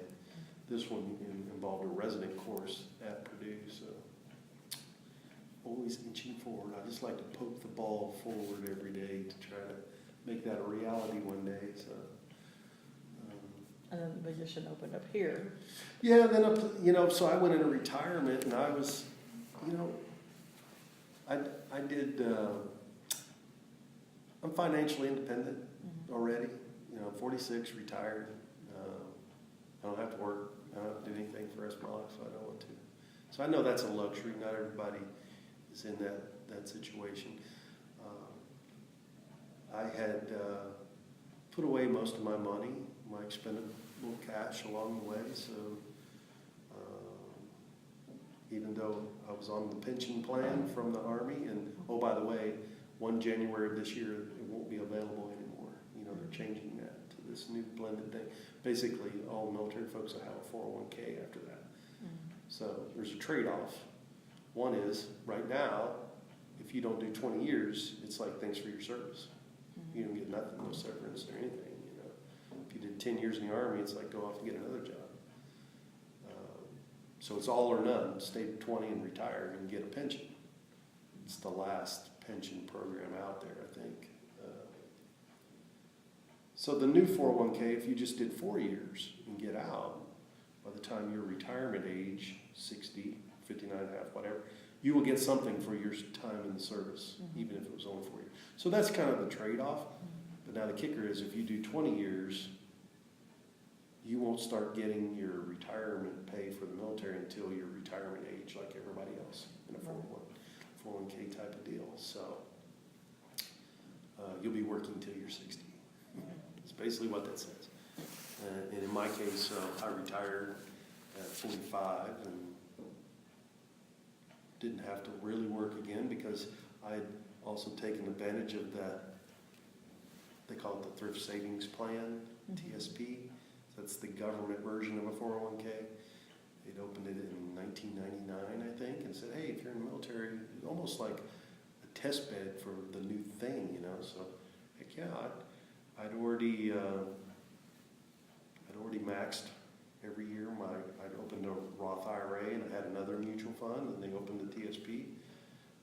Eventually, you could put, when I left, you could put $17,000 a year. I think it's $17,500 now, maybe more. But I maximized all of those things along the way. I got more money than some others because I was a pilot, but putting the flight pay and all that other stuff away, I never used it. So now, going into retirement, it's kind of funny because I took all that money and invested it every month. Now that I retired, if I just stopped I retired to a pay raise. Must be nice. Yeah, well, it's nice that I put myself in that situation. So when what happened at Purdue happened, it didn't really affect me much. It's more about, certainly reading more things, but have that time to do it. But retirement's not what it's cracked up to be. I was that fast lane guy, If you're 3 or 4 times a month flying to Thailand and Philippines and Cambodia and, high speed all the time. And now my car wasn't even out of the garage, I was in the fast lane to not even going anywhere.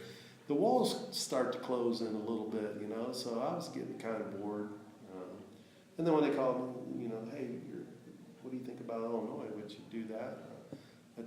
We'd moved into the house by then, so I was like, yeah, maybe I'll give it a shot. So came over here. I enjoy it. I enjoyed Purdue as well, just like I enjoyed. I knew exactly what I was getting into to do it. So it's not the profession part. I mean, I enjoy here. I enjoy the kids. It's just being away from home like this. I'm starting to struggle with, is it worth it or not? And I don't do it for the money. This thing doesn't even, frankly, doesn't pay that much. I mean, it only pays like a little over 50. So I wouldn't. I say that tongue in cheek because I realized after that a lot of people around these areas don't even make that much. So, but I don't do it for the money. I do it for the intrinsic value of changing people's lives. I had that experience once.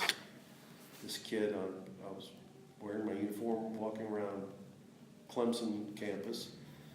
And there's some random guy, I noticed he was checking out my uniform. I started a conversation with him. Yeah, you should try out my program.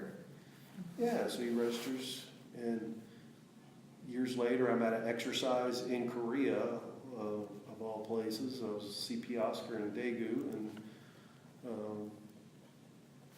Major Richards.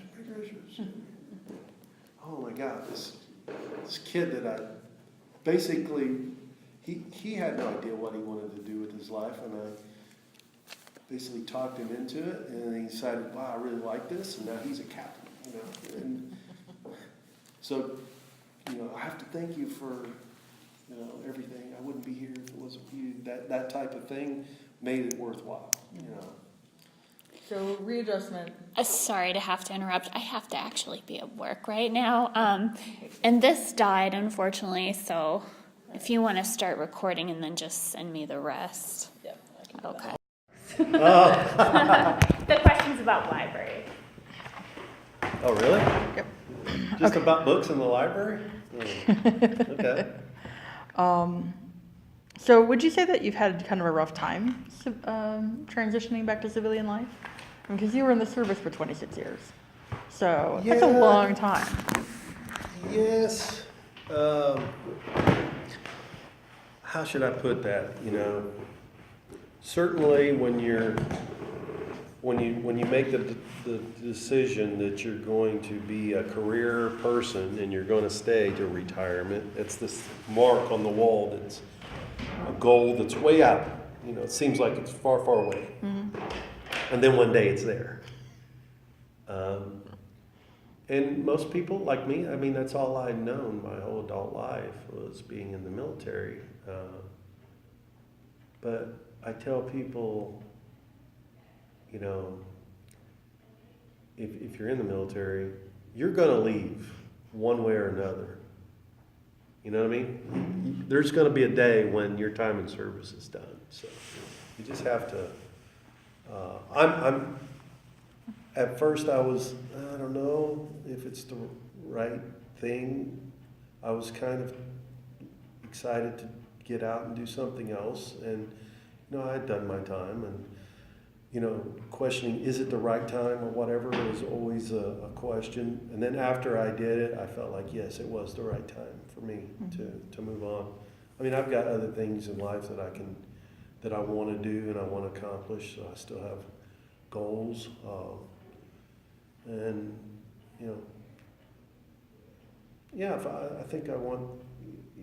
I think I can still make a positive difference in the world, and I can make I can make the world a better place, I guess. I don't want to be all dramatic or whatever, but you should check out my website. I started a website for my thing. Cool. Are you a member of any veterans organizations? Yes, I always knew that when I retired that I would join. When I was actually solicited to join some clubs or organizations many years before. I was in the Philippines in the early 90s, like 93, and they actually have a VFW post in Angeles City, and they were trying to, hey, you should just be a member here. And I was like, because they were, at that time, to be a member of the VFW, you had to be in a combat situation, right? Mm-hmm. But then they changed the rules because the membership was dwindling, right? So they changed it to say, well, if you had ever been stationed in Korea, even during peacetime, it's technically we're just at an armistice, a ceasefire, so technically there's still a war going on. So if you've ever been stationed in Korea, you can join the VFW. Okay. Mm-hmm. Well, but I thought the membership fee, I was like, how much? I was like, wow, in the Philippines, that's a lot of money, and I was there to I was party animal, so I was like, it just seems like too much. But I always thought when I retire, I'll join, and frankly, I'm eligible for all of them, but I found the VFW to be the one that is, their membership is a little more stringent. Mm-hmm. So you actually have had to have been in a war, not just like AMVETS or what's the other big one? American Legion is another one. Anyway, so I decided that I would join the VFW, and I'm a member of Lafayette's Post 1154. And going in there, most of these guys are, at least Vietnam. There's a few prior to that. There's a couple World War II guys still running around in there. But I'm much different than most of them. there's only a couple of younger guys like me. I say that because I'm 46, but these guys are a lot older. Almost all of them are retired. Unfortunately, it's kind of a drinking club. You know, they have a bar or whatever, but I wanted to be a part of it, so I joined it, and I just went ahead and got the life membership. And just weeks later, they had the annual elections and voted me in to be junior vice commander. So not only am I a member of the VFW, but I'm the vice commander of Post 1154 in Lafayette, Indiana. So there you go. As a veteran, have you used your local library? Why or why not? Yes, I have lots of library cards here. So in Lafayette, they have the Tippecanoe County Library, and there's 2 branches of that. And then West Lafayette has their own library, and these aren't even on the campus. These are the local public ones. I currently have 2 books checked out, but most of the books that I get these days are audio books. I just find it's an easier medium for me to, particularly driving back and forth to Illinois, to put the discs in and listen to it. And like I said, you know, when it went back to I wouldn't say problems with reading, but just I couldn't speed read because I had to know what it said. I can't just get the gist. I have to really digest it. It was a time-consuming process for me to read something. So I've found that the audiobooks have been like super helpful to get through. Even reading the Bible, I've for a non-believer, I've actually read the whole thing all the way through, and I use like a video audio book type of thing, so you kind of read along as it's going through the text type of thing. But otherwise, I would have got bogged down with something like, man, I just don't get what they're talking about. But when you keep going, then it puts it in context for you and makes it understandable. As a veteran, are there programs or types of books available at the library that you enjoy more than others? Well, I think I told you my preferences of the things that I migrate to. But I will just pick up random stuff sometimes. But I generally, no, I guess you could just say I won't waste time on a fiction book. I mean, you can go to the movie theater and watch a Star Wars movie, whatever. Sure. Oh, I'm sorry. As a veteran, is there something that you wish you could change about the library that would enhance your enjoyment of it? I think access to more of the multimedia that have come out, you know, to be able to download books and put on your iPod or your phone and listen with your earbuds. I mean, they have that, just improving. Not every library is the same, obviously, but improving that. I came to this library, but I didn't find it very user-friendly so far, so I've only made one trip in here, but I found myself in the stacks going, what the heck am I going to do in here, you know? So I was like, where's the regular part of the library? They're like, well, go try the undergrad library. And I went down there, it was just a bunch of kids sitting around the table. I don't even see any books. So I don't know, I just haven't explored it enough here to check, but I definitely will. How did your military or wartime experiences affect your life in general? I mean, we've talked about a lot of things, and you were a lifer in the military. Yeah, I've lived my life. Yeah, it definitely had an effect on me, you know, probably not in a positive way as far as the wartime goes. Yeah, I was messed up for a while when I came back. I guess trying to process what I had experienced.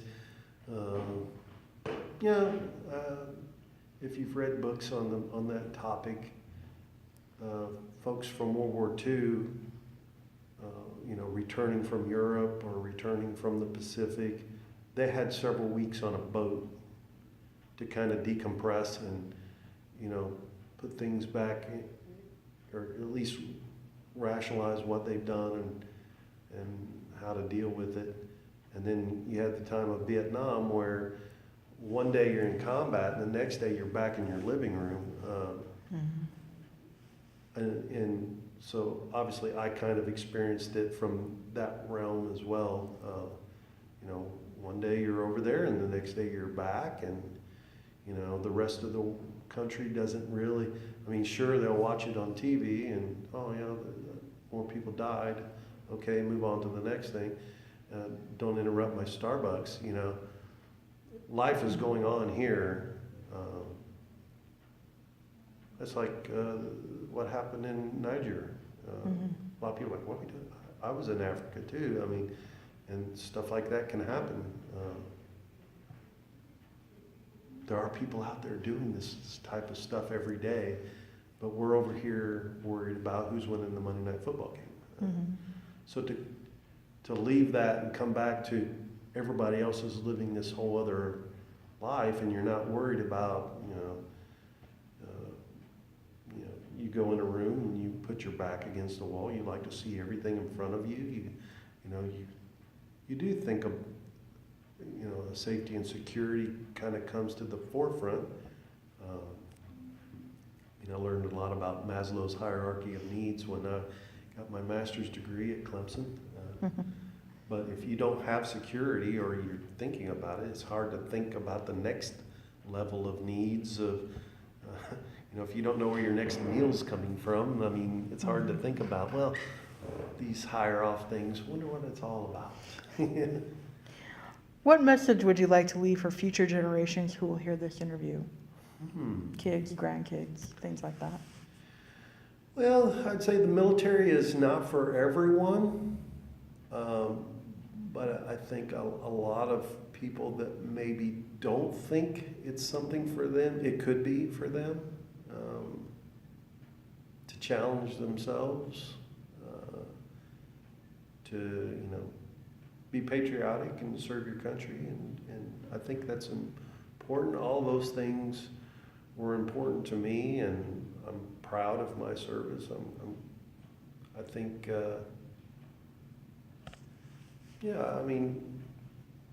all in all, it was obviously, like I said, I couldn't do what I do today if I didn't believe it was a good thing. I've been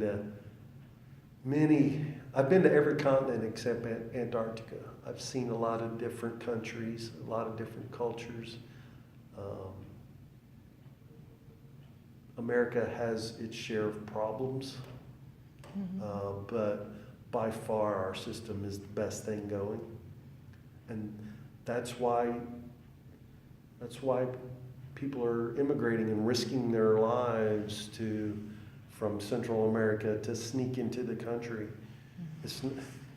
If it wasn't that good, nobody would want it, but I think a lot of our society gets so complacent about it that we just look at the negatives.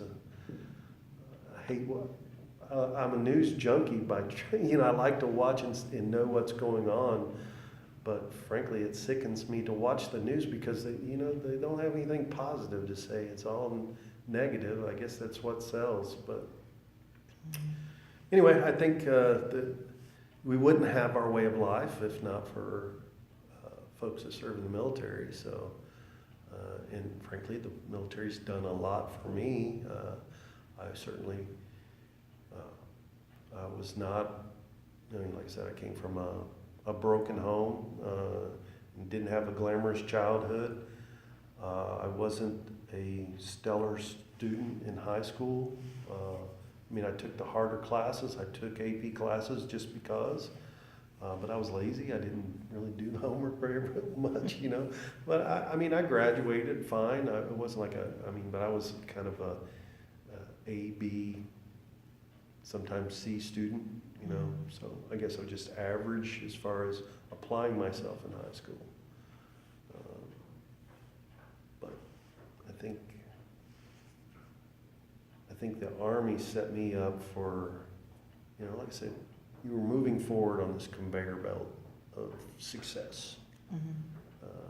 Next thing you know, it's like, well, the next school for the next promotion, the next job for the next thing, and you're always moving forward. And